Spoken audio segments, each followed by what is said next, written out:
पिछले वीडियो में हमने समझा रानी दुर्गावती के जीवन के महत्वपूर्ण क्षण और मुगलों से हुई मुठभेड़ के बारे में। आज के इस भाग 2 में हम रानी दुर्गावती का संपूर्ण जीवन समझने वाले हैं। अगर आपने भाग 1 नहीं देखा तो उसकी लिंक डिस्क्रिप्शन में है। चलिए शुरू करते हैं। 1562 ईस्वी में अपने कूटनीतिक प्रयासों की विफलता से अकबर समझ चुका था कि रानी दुर्गावती एक स्वाभिमानी शासिका है। इसलिए उसने जानबूझकर रानी को एक पत्र भेजा जिसमें रानी के प्रिय हाथी सरमन व मंत्री कायस्थ आधार सिंह की मांग की गई। उस समय कोई भी शासक अन्य शासक पर सीधा हमला नहीं कर सकता था, क्योंकि इससे जनता व उच्च पदाधिकारियों में अपनी छवि खराब होने की संभावना रहती थी। हमले के लिए किसी न किसी कारण का होना जरूरी था, चाहे कारण छोटा ही क्यों न हो। रानी दुर्गावती ने अकबर की मांग ठुकरा दी, जिससे अकबर को गोंडवाना पर हमला करने का बहाना मिल गया।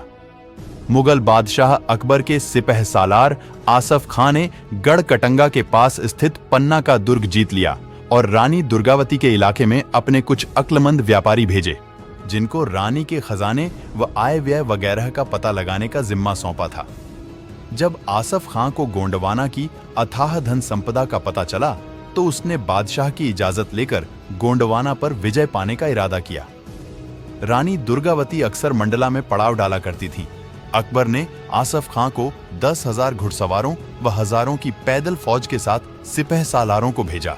रानी दुर्गावती की कुल फौज में 20,000 घुड़सवार व 1500 हाथी थे, लेकिन ये फौज रानी दुर्गावती ने अपने इलाके में दूर दूर तक फैला रखी थी। इसलिए जिस समय बादशाही फौज अचानक गोंडवाना में प्रवेश कर गई, उस समय रानी के साथ महज 500 सैनिक थे। रानी के सेनापति आधार सिंह ने उससे कहा कि मुगल फौज से जीतना मुश्किल लग रहा है, इस खातिर बादशाही मातहती कबूल कर लीजिए। इसके जवाब में रानी ने गरज कर कहा कि बदनामी भरी जिंदगी से तो इज्जत की मौत बेहतर है। अचानक बादशाही फौज की छड़ाई के चलते रानी के पास 500 राजपूत ही थे, लेकिन रानी दुर्गावती बादशाही फौज की सोच से 4 कदम आगे थी। उन्होंने फौरन खबर भिजवाकर जल्दबाजी में जैसे तैसे 2000 राजपूत और कबीले के लोग इकट्ठे किए और बहादुरी से लड़ने के लिए उतारू हुई, पर उसके खैरख्वाहों ने उसे जल्दबाजी करने से रोका। अपने सामंतों की सलाह मानकर रानी दुर्गावती ने तुरंत हमला न करके तैयारी के साथ हमला करना उचित समझा। रानी दुर्गावती अपनी फौज समेत अपने राज्य की पश्चिमी पहाड़ियों में गई और उत्तरी पहाड़ियों से बाहर निकली। रानी ने अपना पड़ाव अपने राज्य के पूर्वी भाग में स्थित नाराई में डाला। नाराई एक ऐसा मुश्किल स्थान था जहां पहुंचना और वहां से बाहर निकलना मुगलों के लिए मुश्किल था। नाराई चारों तरफ से ऊंची पहाड़ियों के बीच में स्थित था, जहां एक तरफ गौर नाम की एक नदी बह रही थी व दूसरी तरफ नर्मदा। आसफ खां ने दमोह में पड़ाव डाला और रानी का पता लगाने के लिए फौजी टुकड़ियां भेजी, लेकिन रानी का कोई पता नहीं चल पाया। आसफ खां ने गढ़कटंगा की बस्तियों को जलाना व लूट मार करना शुरू किया, जिससे रानी का पता लगाने में वो कामयाब रहा। आसफ खां ने खुद न जाकर अपनी आधी से ज्यादा फौज नायर बहादुर और अक मोहम्मद के नेतृत्व में भेज दी। वह खुद तोपों के साथ बाद में रवाना हुआ। रानी दुर्गावती के पास इस समय तक 5000 की सेना इकट्ठी हो चुकी थी। अकबर के सेनापति आसफ खां के नेतृत्व में मुगल सेना द्वारा रानी दुर्गावती के प्रदेश में प्रवेश के बाद रानी के सामंतों ने रानी को सलाह दी कि मुगल फौज इसी ओर आ रही है, इस खातिर किसी दूसरे स्थान पर चले जाना उचित होगा।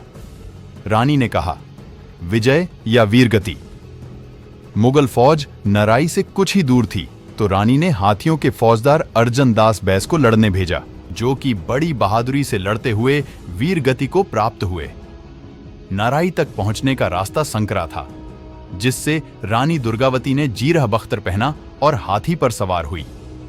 रानी ने अपनी फौज से कहा कि जल्दबाजी ना करें। जब मुगल फौज संकरे रास्तों से यहां तक आए, उसके बाद हम सब अलग अलग तरफ से उन पर टूट पड़ेंगे। एक बेहतरीन जंग शुरू हुई और दोनों तरफ से कई लोग मारे गए। 300 मुगल मारे गए और रानी ने इस लड़ाई में जीत हासिल की। रानी ने भगोड़ों का पीछा किया।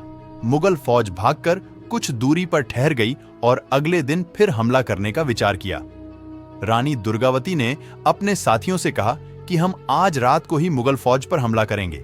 यदि अभी हमला नहीं किया तो कल आसफ खां तोपों के साथ यहां तक आ जाएगा और फिर उन्हें हराना मुश्किल हो जाएगा। रानी के इस प्रस्ताव को अधिकतर साथियों ने खारिज कर दिया, जिस वजह से रानी फिर अपने निवास की तरफ लौट गई।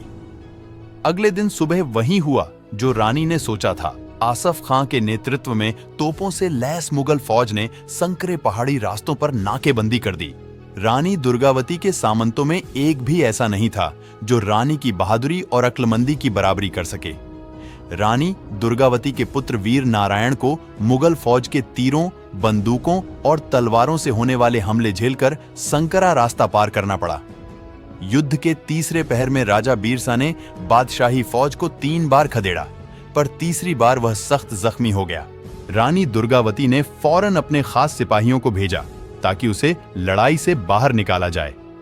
रानी की तरफ से बहुत से बहादुर मारे गए और बीरसा के साथ बहुत से सैनिक लड़ाई छोड़कर निकल गए, जिस वजह से रानी के पास महज 300 सैनिक बचे थे।